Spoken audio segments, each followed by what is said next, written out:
Estamos de vuelta, gracias, muchas gracias por continuar con nosotros. Es la emisión estelar de Noticieros Canal 7. Quiero enviar un abrazo a la gente, a nuestros vecinos que nos siguen en diferentes puntos de la República Mexicana, hasta Tamaulipas, Jalisco, Guanajuato, Querétaro, Zacatecas y más. Y quiero dar la bienvenida también al secretario de Finanzas, Daniel Pedrosa Gaitán, quien nos acompaña en esta ocasión en la emisión estelar de Noticieros Canal 7. Daniel, ¿cómo estás? Bienvenido. Miguel, un placer estar aquí en Canal 7 y compartir contigo y con los televidentes este momento. Muchas gracias, Daniel. También para nosotros es muy importante. El día es importante en sí. Tuviste la comparecencia hoy ante el Congreso del Estado, dentro de la glosa del sexto informe de gobierno de Juan Manuel Carreras López. ¿Cómo te fue? ¿Cómo te trataron, Daniel? Bien, muy bien. Yo estoy muy agradecido con el Congreso del Estado, con los diputados. Siempre hemos tenido una muy buena relación. Fueron 3 años con esta legislatura, sí.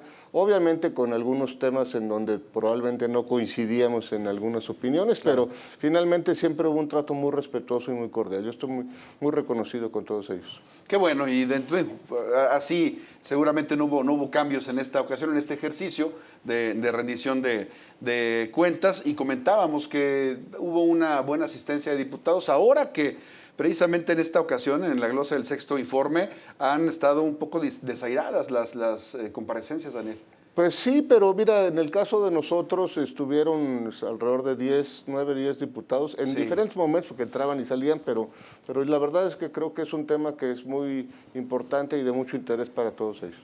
Daniel, ¿cómo termina la administración de Juan Manuel Carreras López en los temas financieros, en la deuda específicamente en San Luis Potosí? En la semana, uno de los medios más reconocidos a nivel nacional en cuanto a finanzas habló precisamente de un buen trabajo de la Secretaría de Finanzas en San Luis Potosí.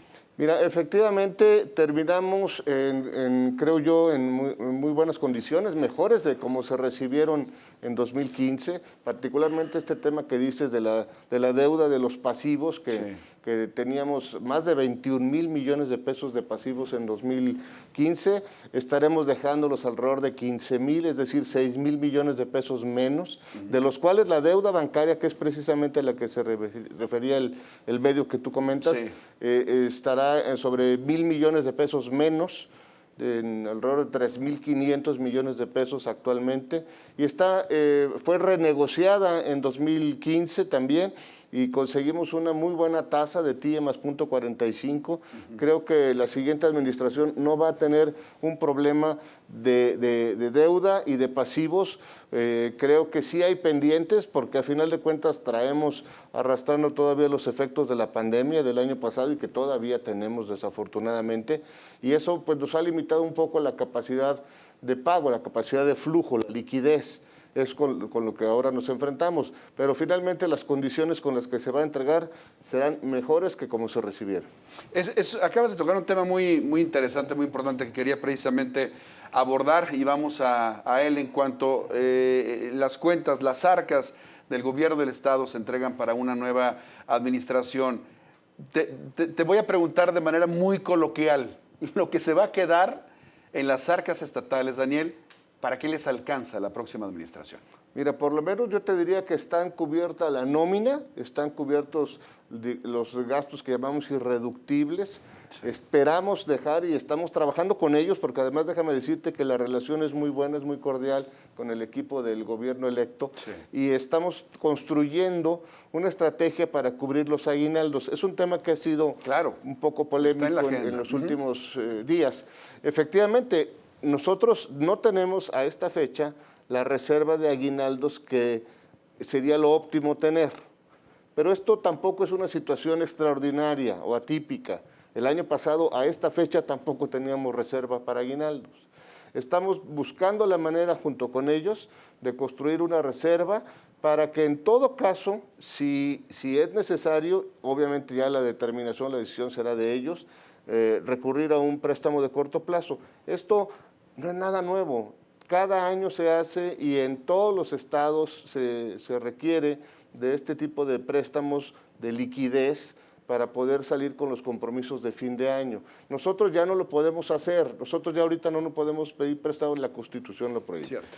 Pero el gobierno entrante tendrá toda la libertad y todo el tiempo, además, y todas las condiciones crediticias favorables como se van a dejar para poder ir a un financiamiento. Daniel, en la semana también el gobernador del estado, y hoy lo comentabas tú en la comparecencia, el no tener los montos, o al menos el monto asegurado para este pago, este bien para los trabajadores por los créditos quirografarios. Explícanos qué es un crédito quirografario y por qué afectó de esta manera ese monto para pagar este bien para los trabajadores del gobierno. Mira, Miguel, es bien importante que me permitas aclarar esto. Sí. El año pasado tuvimos, con la pandemia, dos efectos financieros. Uno, una baja de los ingresos, una reducción de las participaciones y de la recaudación propia, porque además dimos estímulos fiscales. Sí. Y tuvimos un incremento en el gasto por el tema de salud. Tanto la pandemia en sí misma, como lo que representó la transición del Hospital Central al INSABI, que todavía no concluye y que nos ha obligado a inyectarle más recursos.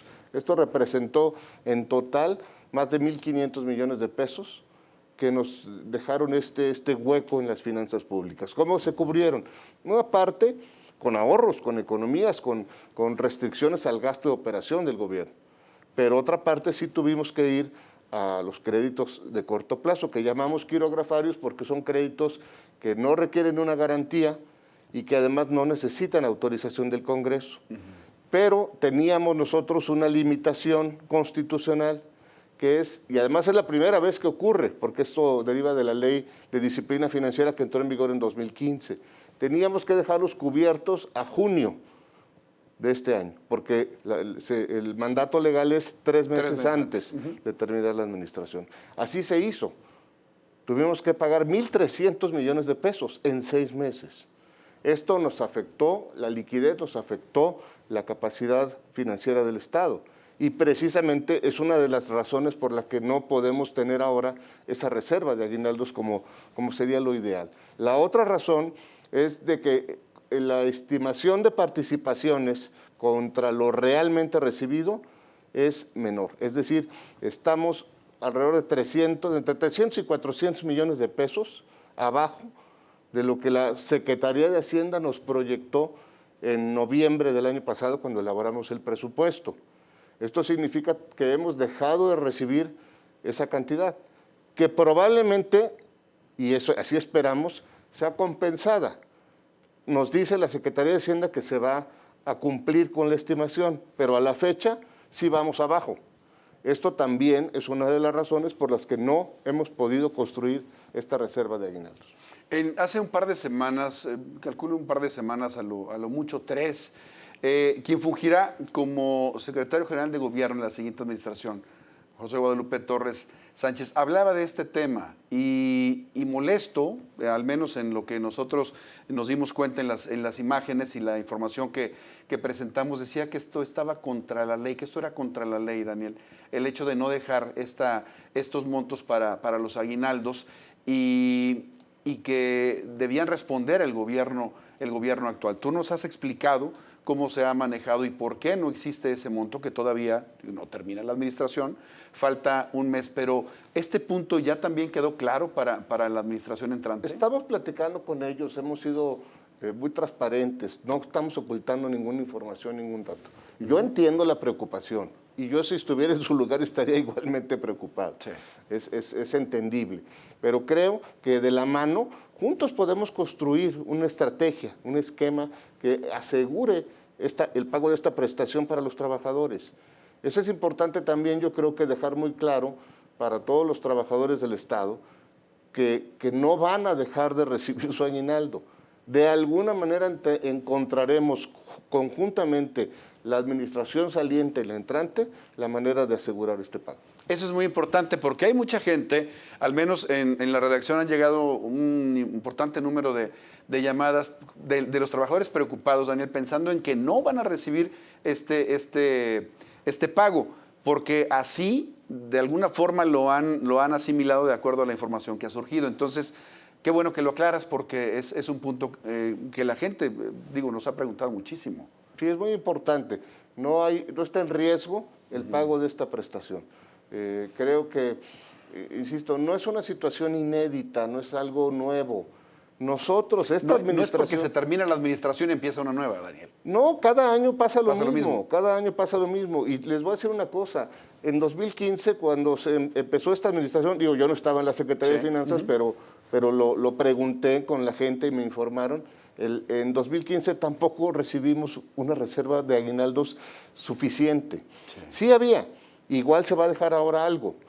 Y tuvimos que construir, o se tuvo que construir, el secretario de Finanzas, José Luis Ugalde, en su momento, una estrategia y tuvimos que recurrir a estos créditos de corto plazo para poder cumplir con la obligación. Daniel, ¿satisfecho con el trabajo en la Secretaría de Finanzas ya en este último tramo? Sí, mira, nosotros nos vamos tranquilos. No, yo no sé si satisfechos. Finalmente, el efecto de la pandemia en la parte financiera fue tremendo. Sí. Y desde luego que nos hubiera gustado entregar mejores resultados. Y así vamos encaminados. En 2019, todavía a principios del año pasado, las condiciones eran otras. Desafortunadamente esta situación pues, nos afectó y se quedaron pendientes temas, proyectos, se quedaron pendientes algunas acciones que nos hubiera encantado dejar concluidas y dejar menos pendientes de pago, menos pasivos, el tema de pensiones que es muy importante. Sí, es otro tema importante. O sea, sí hay cuestiones que desde luego en lo personal a mí no me dejan satisfecho, pero no quiere decir que yo me vaya intranquilo. Hemos hecho el mejor esfuerzo con las condiciones que teníamos y creo que entregamos por lo menos mejores cuentas que como se recibió en 2015. Ahora que lo tocas, Daniel, ya para despedirnos, que se nos ha ido rapidísimo el tiempo, ¿el tema de pensiones está garantizado por el momento? Mira, lo que son los pagos de pensiones, sí. Desde luego que tenemos adeudos que habrá que dejar bien documentados y habrá que buscar la manera de cubrirse. Pero no está en riesgo el pago de las pensiones de los trabajadores jubilados. Ya. En el caso, por ejemplo, de los maestros de telesecundarias, desde hace varios años está en crisis y hemos inyectado recursos, así ha sido necesario y así tendrá que ser. Hemos recibido apoyos federales gracias a gestiones que se han hecho y el gobierno nuevo tendrá que seguirlas haciendo. ¿Sí? Sin embargo, yo les podría decir que no es un tema que vaya a ser crisis en el corto plazo. Sí habrá que ponerle atención y a mediano plazo habrá que pensar en algunas estrategias. ¿Créditos? El tema de pensiones es un tema crítico, no solo en San Luis Potosí, en todos los estados, incluso en el gobierno federal. Hay que buscar estrategias para reformar el sistema de pensiones y garantizar a los trabajadores esta Una solución inmediata podrían ser créditos, adquirir algunos créditos para ello. Lo que pasa es de que ellos hacen sus aportaciones y esas están pagadas y están cubiertas. Sí. La parte de la aportación estatal es en donde tenemos adeudos, pero el fondo está capitalizado. Sí. El caso de burócratas, el caso del magisterio, los fondos de pensiones tienen una suficiencia de varios años. Entonces no es un tema de crisis inmediata, pero sí es algo en lo que hay que ponerle atención.